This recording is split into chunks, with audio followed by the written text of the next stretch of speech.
Hello and welcome to another edition of Ask the AD, and yet a bit closer to our normal setup. We're inching closer to what we would normally have for Ask the AD. We've actually moved me in studio to part of the Zoom call, but Gene Taylor just nearby, within yards, literally, a couple of hundred yards away for a Zoom call. But today, talking about what you have already been able to see, you as the K-State fan, which is the plan for K-State football coming up here in 2020 when it comes to tickets, people in the stands, all those sorts of things. Let's start with the stadium policies. I know that was released yesterday, but let's talk about the stadium policies and no tailgating, the lots open 2 hours out, masks for everybody that's involved coming into the stadium, alcohol sales. What stands out to you about the policies that have been enacted for this year? Well, I think the biggest thing, Brian, is really when we talked about these and we knew they were going to be changes to our normal operating procedures for our football season. At the end of the day, it was about safety, and we knew the county health department and our county commissioners and our city were really concerned about how we could do this safely. What are some steps and measures we could do to ensure that our fans are safe, but our community is safe once those fans go out into the community after the weekend. So there were tough decisions. I mean, we know how much everybody loves tailgating. It's a big part of K-State football. The exit and reentry has always been a big part of K-State football. So, but we knew those things were going to be issues that we had to address from a safety perspective. So, the mask is very, very critical. And I would say this to somebody who asked me or an email that I get, that we are going to require a mask. And it's going to be something that we wanted to get out there early. So if you are uncomfortable with a mask or you don't want to wear a mask, then you'll have options about what the ticket office sent out as well. Is certainly options you'll have as a ticket holder if you're uncomfortable wearing a mask. But we're going to enforce it, and it's going to be a very critical part of our plan. The exit and reentry is we wanted to make sure once people got in, it eliminates a lot of activity going through the turnstiles and the metal detectors. And so once you're in, you're in. And then obviously the tailgating, just again, mass gatherings. We know people wouldn't be maybe as critical wearing their face mask out in the tailgate areas. So all those things were all about safety and something that we needed to continue to make a priority as we go through. And so part of that was, okay, what do we do? Because we've introduced alcohol in various parts of the stadium. We've talked about it for a while. And so we said, well, if we're not going to let them exit and reentry, we got to at least have an opportunity to grab an alcohol beverage if they would like. And the biggest thing is this isn't forever. If we get back to normal operating next year, we'll reconsider all of these, and certainly, tailgating would be allowed. It's some of these pieces we may have to continue to talk about, but for this year, these are the policies. What was the process like in coming to these? I'm sure you've been told or said to you 100 times by many media outlets, they don't envy you. So what's the process been like arriving at these policies, working with local officials? Well, it started out with it really internally, Brian, the team effort with our operations staff, our ticket staff, our Ahern Fund staff, our fan experience staff. They worked really hard way before we even went to the county health and said, all right, what are some issues? How do we operate? No one was probably going to be facing some sort of limited capacity. We didn't know at the time what that was going to be. And so we worked really hard, or our staff did. I didn't, they brought it to me and we kind of talked through it about what were the issues, what were the critical parts of things that people were going to have concerns about. So we started there and we put together a very detailed plan. And then we went to our county health department and started having some meetings with them. And we introduced our plan to them. They reviewed it. They talked about it in various meetings. And then ultimately took it to the county commissioners this week and was approved. But there was a lot of hours put into it and a lot of thought and a lot of conversation. It wasn't something we just pulled off the top of our head, but it was very detailed. It's a very detailed plan. The commissioners even talked about that, as did the county health, and a lot of people had input, not just internally. Once we were done internally, we shared it with folks on the county health, and they gave us feedback as well. So it was a long process. For fans that obviously are going to be coming to the games, 25% was the number that was ruled to have been approved for K-State football this fall. Everyone's been able to see the ticket release now that has options and laid out there, the many plans that are out there for fans to attend games. Obviously, there are some people that were working very hard on the ticket options with a lot of unknowns as well in the mix there. I guess for your just basic answer to the question, what are the ticket options now for fans with 25%? With that number being listed out there, what are the options for people to come to games? Well, obviously, again, hats off to the ticket office. Being an old ticket guy myself, I know that was not easy to come up with those options. And, we want our fans to have plenty of reasons to make the right choice. If they want to come to the game, we want the biggest thing is we wanted to make sure our season ticket holders had at least an option for 1 or 2 games or more. If we would have just said we're going to do a single game by game and we would have start from a high priority, we would have only gotten through about 45 or 50% of our season ticket holders that would have had an opportunity to come to the game. So we came up with these couple of packages, a 2-game package, a 3-game package. So at least everybody has a chance to come to 1 or 2 games, or maybe more, which is critical. And so that was kind of the first decision. And then through that, then obviously, priority points are going to become part of the process in terms of seating locations.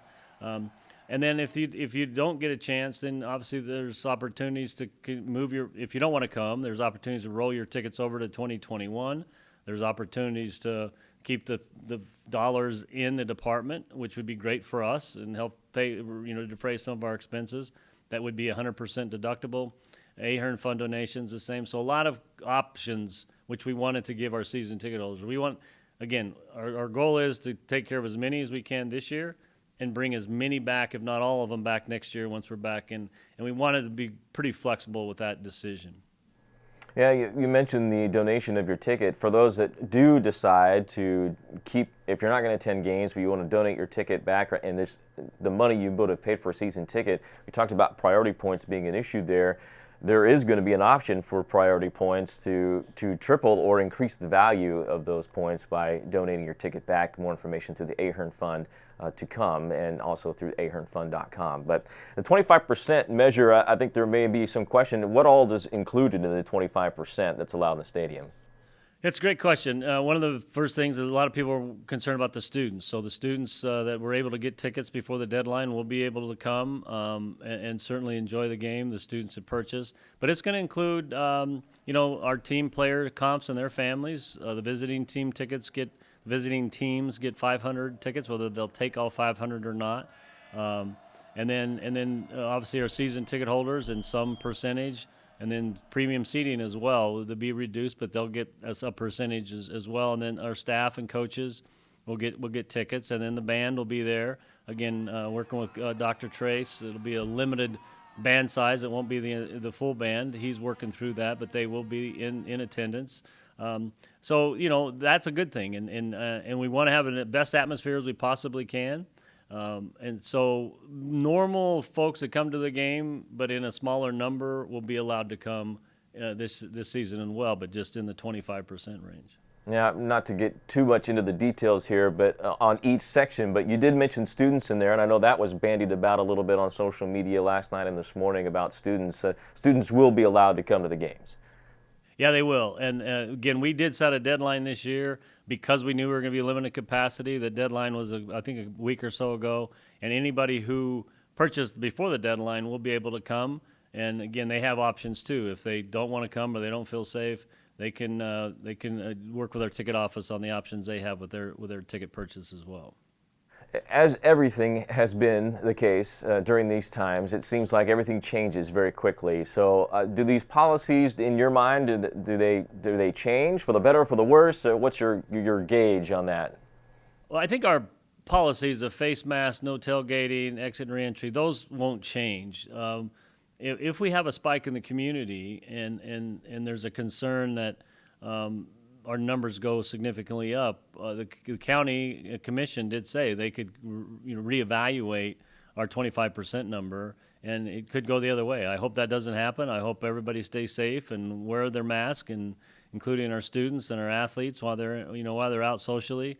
That's going to be critical, and we talk about it. We've saw some pictures from the beginning of the first weekend in Aggieville. But those kind of issues could affect our ability to host even the 25%.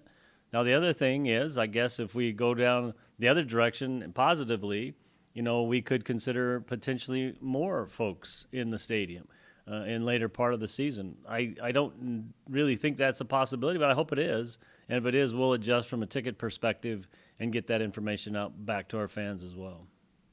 Well, we've spent most of this time talking about football, and obviously it draws a lot of interest around these parts. But there are some fans that ask about volleyball and soccer, which are the other two ticketed fall sports. And of course, there are other fall sports that are also affected by what's going on in this pandemic. I guess, can you give us an update at this point on volleyball and soccer?